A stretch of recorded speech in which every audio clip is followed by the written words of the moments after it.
She was face down on hot asphalt in the middle of the afternoon, hands open, fingers spread, not a single threatening thing about her. And still, the knee didn't move. The words barely came out of her mouth. I can't breathe. But the pressure didn't stop.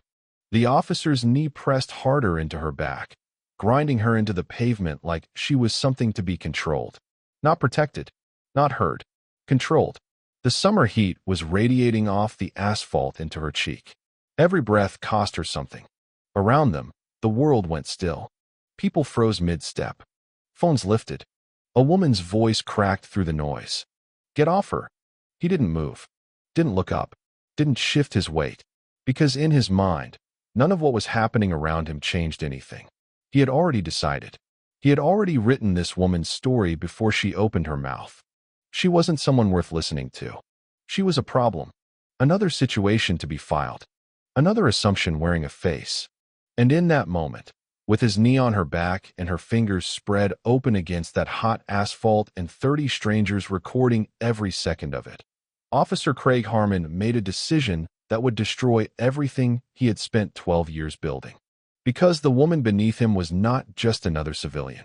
She was connected to a man entire precincts had quietly learned not to cross. A man who never raised his voice because he never needed to. A man who did not forgive. And here is the part that will stay with you. She already knew all of this, and she chose to stay silent anyway. Because the silence itself was the strategy. Craig Harmon had no idea who she was. He was about to find out. But before we go any further, I need you to ask yourself one question. If that were you on the ground, if those were your hands on that asphalt, would you have stayed quiet? Drop your answer right now in the comments, because by the end of this story, your answer might change. Why didn't she fight back? That's the question that's going to stay with you through this entire story. Because she could have. She had every reason to. And she didn't. Not because she was afraid. Not because she didn't know her rights. She didn't fight back because she understood something in that moment that Craig Harmon never did. That the most powerful move available to her was stillness. What was on that phone? The one a stranger lifted in a parking lot on a Tuesday afternoon. What did the footage actually show? And why did it spread the way it did? Not in hours, but in minutes. What happens when a man who has spent 12 years operating without consequence finally crosses someone connected to a world where consequences are guaranteed? And who exactly is the man she called? The one who picked up on the first ring. The one who said 3 words and hung up. And somehow, that was enough. If you're new here, click subscribe right now. Because this is the kind of story we tell on this channel. The kind where nothing is what it looks like on the surface. And the ending will reframe everything you thought you understood about power. Stay with us, because we're just getting started. To understand what happened in that parking lot, you have to understand who Amara Cole was before she ever ended up on the ground. Because the woman Craig Harmon pinned to the asphalt that afternoon was not someone who had appeared out of nowhere. She was the product of 2 very specific worlds. Worlds that had shaped her in ways that most people standing in that crowd could not have imagined. She grew up in Raleigh, North Carolina, raised primarily by her mother, Celestine, a black woman from Durham who worked double shifts as a registered nurse at WakeMed and still found the time, every single night, to sit at the kitchen table with Amara and go through her homework line by line. Celestine Cole was not a woman who spoke in long speeches. She had one rule. One guiding principle she repeated so many times throughout Amara's childhood that it stopped sounding like advice and started sounding like something built into her bones. The world will test you, baby. Your power is in how you respond. Amara heard that sentence through failed friendships and difficult teachers, and every moment a door closed in her face for no reason she could fully explain. She heard it through college applications and graduate school rejections, and every boardroom where she was the only person in the room who looked like her. It became a reflex, a kind of muscle memory. When the pressure came, and it always came, she did not react. She responded. There is a difference. Her mother taught her that difference before she had the language to describe it. Her father was a different kind of education. Gerald Voss was a white man with quiet influence, the kind that never announces itself but is always present in a room, shaping the temperature, moving outcomes without leaving fingerprints. He was not a consistent presence in Amara's life. He appeared and disappeared in cycles, the way certain forces do, unpredictably, but always with impact. What Gerald gave Amara, whether he intended to or not, was a window into how power actually operates when it isn't performing for an audience. She watched him make phone calls that solved problems. She watched rooms shift when he walked in. She filed all of it away without fully understanding, at the time, what she was learning. She graduated from UNC Chapel Hill with a master's degree in public policy. She turned down 2 corporate offers that would have paid her 3 times what she eventually made. She chose a nonprofit, a legal aid organization in Wake County that helped low-income families navigate eviction proceedings, because it was the most direct application she could find of everything her mother had raised her to believe. She sat on 3 community boards. She testified before the city council. She ran a team of 12 people and knew every one of their names and every one of their family situations. She was, by every measure that mattered to her, exactly where she had chosen to be. A woman who had looked at 2 very different inheritances, her mother's principles and her father's connections, and built something from the first one while keeping the second one at arm's length. And then there was her half-brother, a name she rarely said out loud, a world she had deliberately, carefully, completely chosen not to enter. A man named Nolan Voss. And that name was a different story entirely. Nolan Voss was 9 years older than Amara and had been raised in a completely different household, Charlotte, not Raleigh, with resources Amara never had access to and a proximity to their father's world that had shaped him into something precise and patient and very difficult to read. If you asked the people who moved in legitimate circles whether they knew the name Nolan Voss, most of them would say no. That was not an accident. That was a design decision. He did not deal in drugs. He did not operate the way the movies tend to suggest men like him operate, loudly, visibly, surrounded by displays of force. Nolan dealt in leverage, in information held at exactly the right angle, in favors extended to people who would one day be in positions to return them, and in the quiet, absolute certainty that those favors would be returned, because the alternative was not something anyone in his orbit wanted to experience. He had built, over 20 years, an operation that nobody could connect directly to him regardless of how hard they looked. Not because he was reckless and lucky, because he was methodical and patient and had never once confused speed with power. The people who knew him well enough to be careful around him described him the same way, consistently, whether they had known him for 2 years or 15. Calm. Controlled. The kind of man who, when something went wrong, did not raise his voice, because raising his voice would have suggested he was surprised. And Nolan Voss was never surprised. He had already considered the scenario. He had already identified the response. He was simply waiting for the right moment to deploy it. Amara knew what her brother was. She was not naive about it, and had never pretended to be. The choice she had made, the nonprofits, the legal aid, the city council testimony, was a conscious and deliberate rejection of the road Nolan had taken. Not because she judged him, exactly, but because she understood that you cannot build the thing she was trying to build from inside the world he inhabited. The 2 things could not coexist. So she had drawn a line, clearly, and she had stayed on her side of it. But blood does not disappear because you choose not to look at it. Connection does not dissolve because you decide not to use it. And on a Tuesday afternoon in August, when a parking lot and a patrol car and one officer's assumptions combined into something that put her face down on hot asphalt, the line she had drawn her entire adult life turned out to be exactly 1 phone call away from meaning nothing at all. The morning of the day everything changed was, by every measure, completely ordinary. Amara was at her desk by 8:15. She had a staff check-in at 9, a call with a housing attorney at 10:30, and a board presentation at 1 in the afternoon, a 12-page proposal she had been building for 11 months, arguing for expanding the nonprofit services into 2 neighboring counties. She had rehearsed the presentation 4 times. She had anticipated every question the board was likely to ask. She was prepared in the way she was always prepared, thoroughly, quietly, without drawing attention to how much work had gone into it. The board meeting ran long. They always did.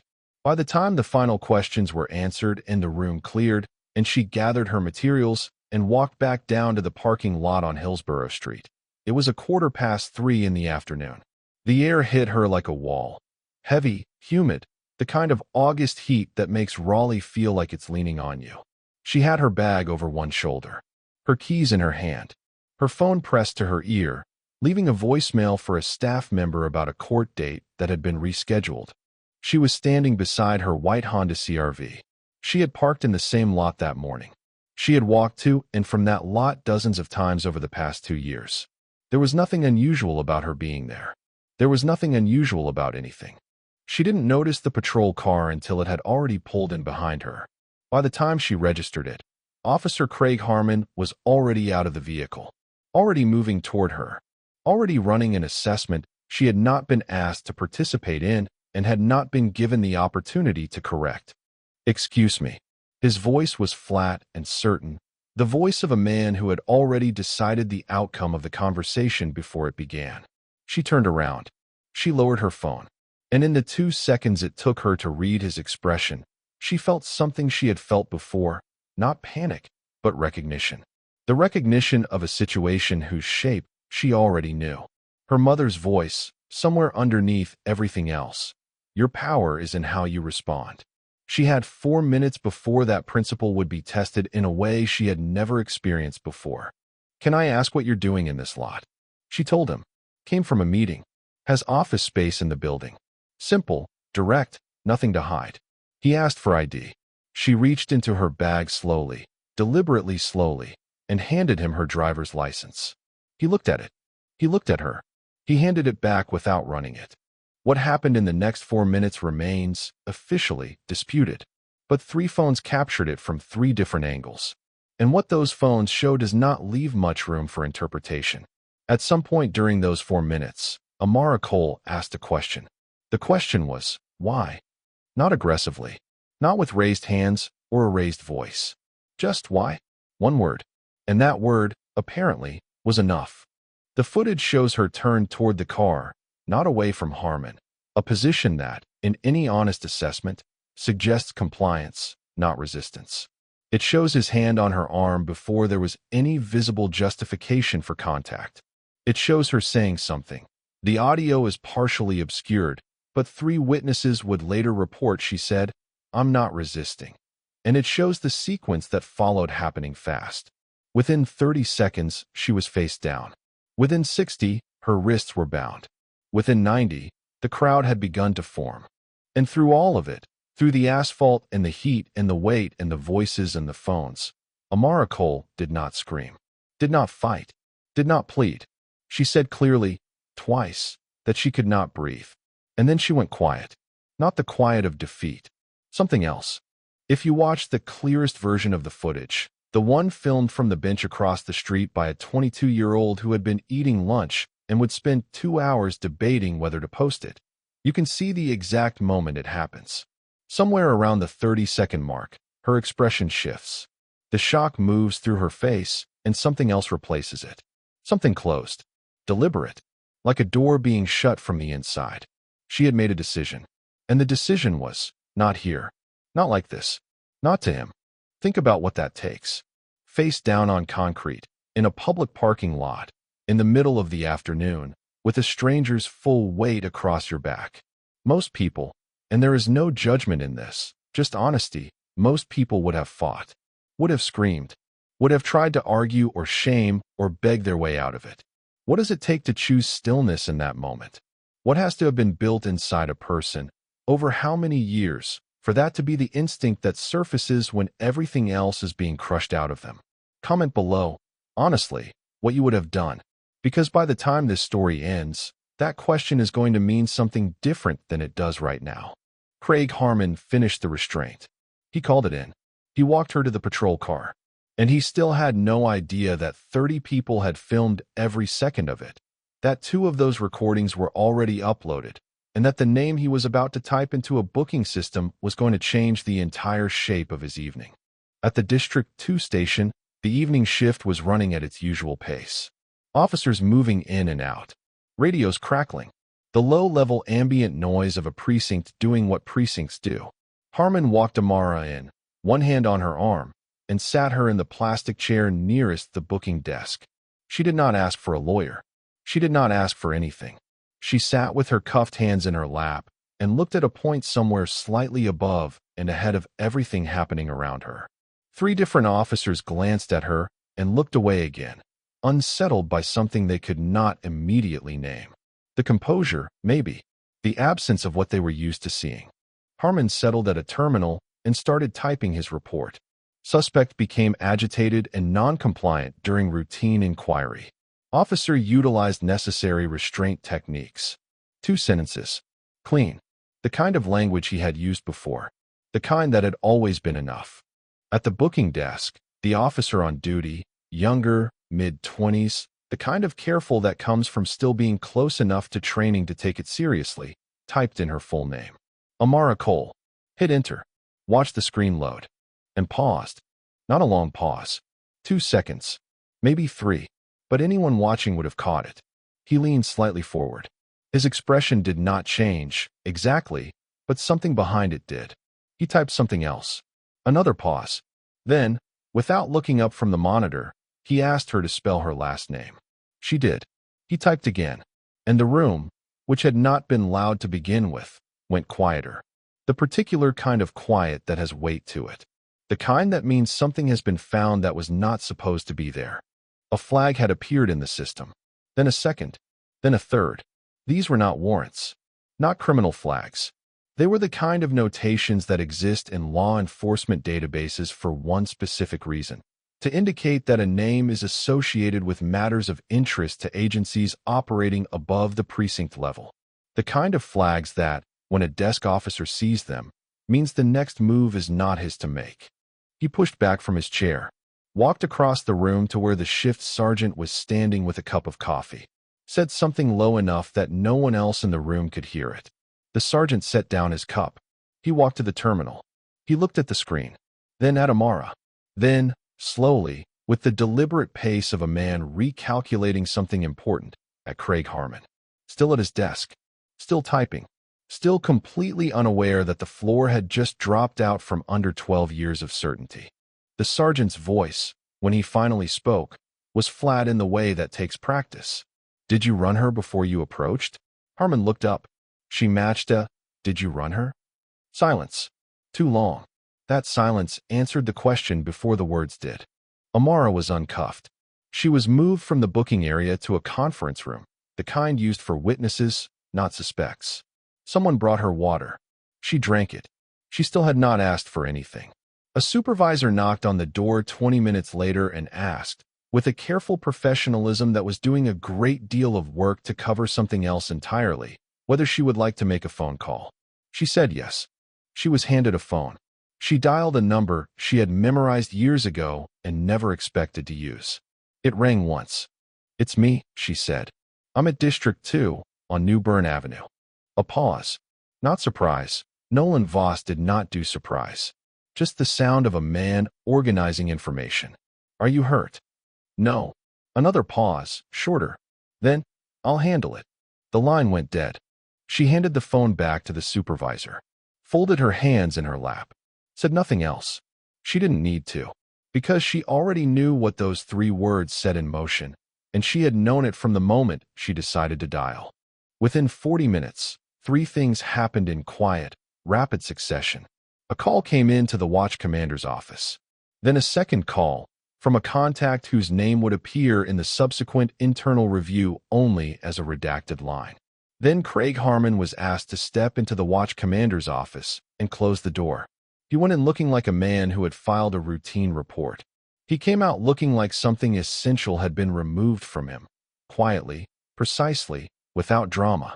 Exactly the way Nolan Voss did everything. Amara Cole walked out of District 2 at 6:47 in the evening, 3.5 hours after she had been pinned to a parking lot asphalt for asking one word. No charges.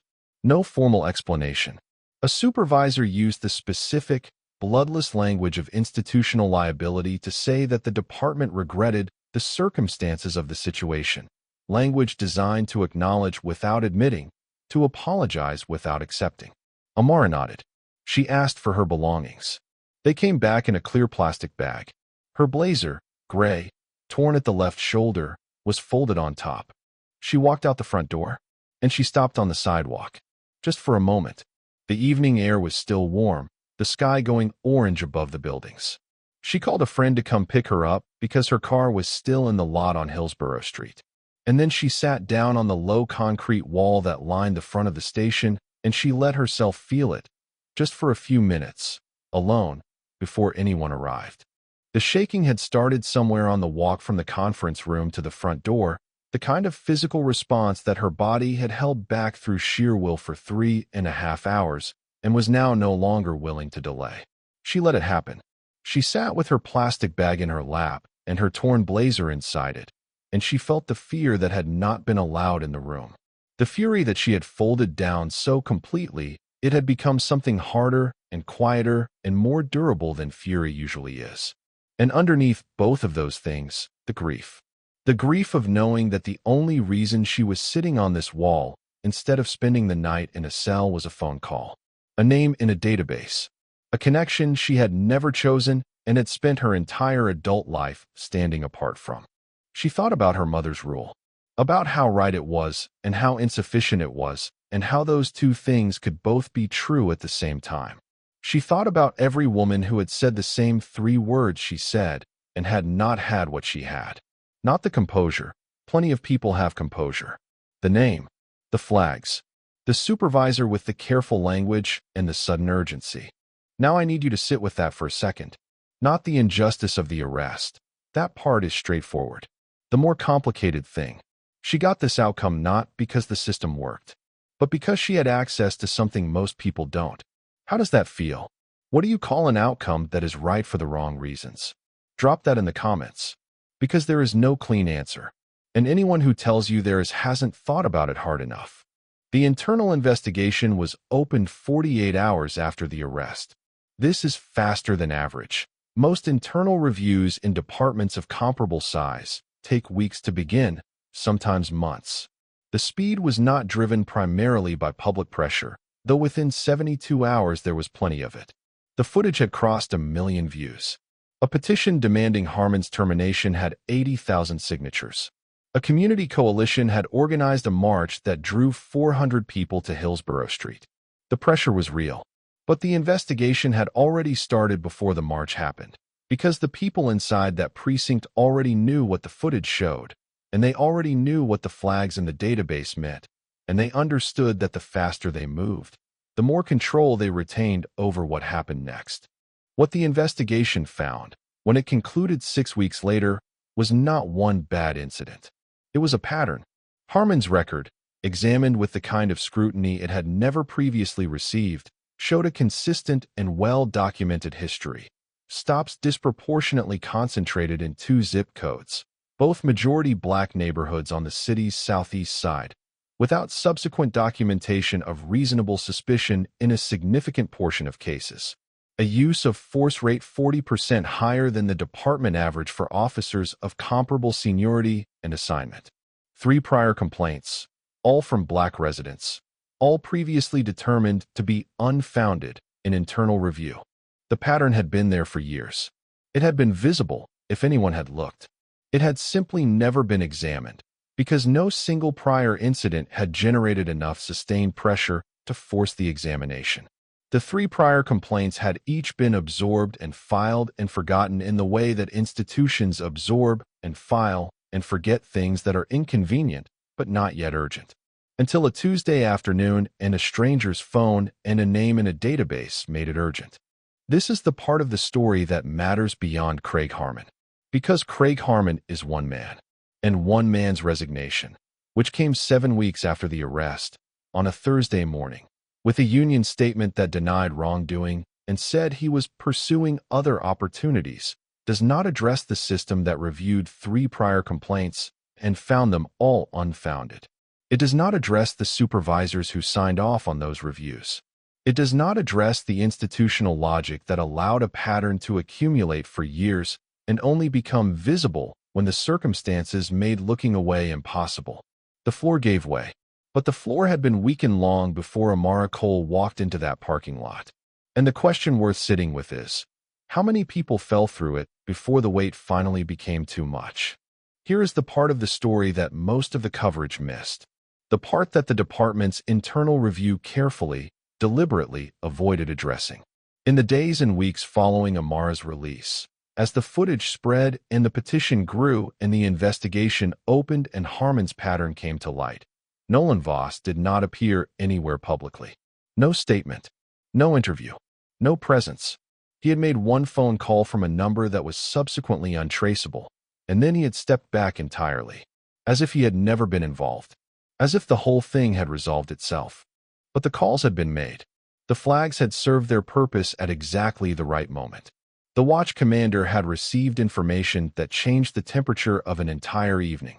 The 48-hour speed of that investigation did not occur in a vacuum. Investigations do not spontaneously accelerate without pressure being applied from somewhere. And the specific, targeted nature of what happened in District 2 on the night of the arrest, the uncuffing, the conference room, the supervisor with the careful language, the sudden urgency, had the shape of something organized, something that knew exactly which lever to press.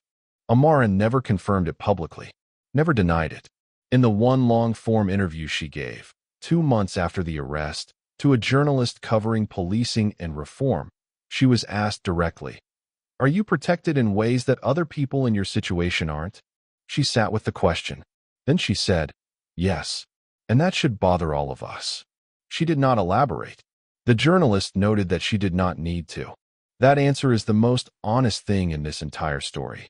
Because what she is saying, underneath it, is this: the outcome was right. The man who should not have had a badge no longer has one. But the mechanism that produced that outcome was not justice. It was leverage. And leverage is not evenly distributed. The women and men who did not have a name that appeared in a database, they did not get the flags or the conference room or the supervisor with the careful language. They got a charge on their record and a court date. And that gap is not a footnote to this story. That gap is the story. In the months after the arrest, Amara Cole did something that surprised some of the people who had been watching her story. She went back to work. Not performatively, not with press releases or visibility campaigns, or the kind of public transformation narrative that media coverage tends to expect from people who have been harmed and survived it. She sat back down at her desk. She answered her emails. She showed up to her staff check-ins on Monday mornings. And she took everything that had been forced on her, the visibility, the attention, the platform she had never asked for, and she used it to do the most specific and concrete things she could identify. She partnered with 3 legal organizations across Wake County to build a Know Your Rights training program for residents in the city's most over-policed neighborhoods. She testified before the city council, for the 3rd time in her career, but the first time to a room that was paying attention in a fundamentally different way, on the need for independent civilian oversight of the department's use of force review process. The proposal passed. Not easily, not without opposition, but it passed. One procedural change to the way a mid-sized American city reviews police misconduct. The kind of change that doesn't make international headlines. The kind that, if you live in one of those 2 zip codes, changes the texture of your daily life in ways that are hard to quantify and impossible to overstate. And 6 months after the arrest, she completed the service expansion she had proposed to the board on the morning of the day she was arrested. The expansion into the 2 neighboring counties. The one she had been building toward for 11 months. It opened on schedule. She did not hold a press event. She sent an email to her team. That is the part of this story that deserves to be said clearly. The arrest did not stop the work. The torn blazer and the marked wrists and the 3.5 hours in a precinct and the complicated, unglamorous grief of knowing how and why she had walked out. None of it stopped the work. Because the work was not contingent on the world being fair. It had never been contingent on that. Her mother had told her as much at a kitchen table in Raleigh when she was 9 years old. The world will test you. Your power is in how you respond. Not power like a name in a database. Not the kind that arrives through a phone call and disappears without a trace. The other kind. The kind that builds something instead of simply preventing something from being destroyed. The slower kind. The kind that is still standing when everything else is settled. Both kinds were present in this story. And this story does not tell you which one matters more, because that is not a question with a clean answer. It is a question that each person watching has to sit with. Given everything you now know about Amara, about Harmon, about the pattern, about the phone call, about the gap between the outcome and the mechanism that produced it, what do you believe? What does justice actually require? And what are you willing to do in your own life, in your own community, in the spaces where you actually have influence, to close that gap even slightly? If this story moved something in you, if it shifted the way you see even one of these things, subscribe before you leave. Not because we're asking you to, because the next story will go even deeper. And the conversation that starts in these comments is one worth being part of. We'll be here. We'd love for you to be too. And if you're still not sure, drop a comment. Tell us what part of this story sat with you the longest. Because that's where the real conversation begins.